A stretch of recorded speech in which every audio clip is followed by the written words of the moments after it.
हिजोको बलिङ देखेर नि म सक भएको कि शेर मल्ल फर्स्टचोटि डेब्यु गरेको वर्ल्ड क्रिकेटमा चाहिँ यस्तो यस्तो बलिङ वाट अ बलिङ क्या बलिङ गरेको वाह सेल्युट छ यार।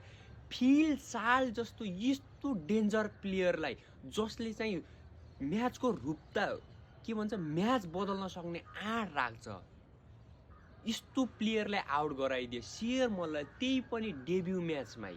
यस्तो ब्याटिङ यस्तो बलिङ क्या हो कि हिजोको खेल देखेर म अचम्मित परेँ। शेर मल्ल फर्स्ट टाइम डेब्यु गरेको T20मा फिल साल जस्तो आइपिएलको हरेक फ्रेन्चाइजतिर खेलेको मान्छे, हरेक ठुलो लिगहरू खेलेको मान्छे, त्यस्तो ब्याटर्सलाई आउट गराउनु भनेको सानो कुरा होइन नि, उनको लागि त सपना पुरा भयो जस्तै हो कि।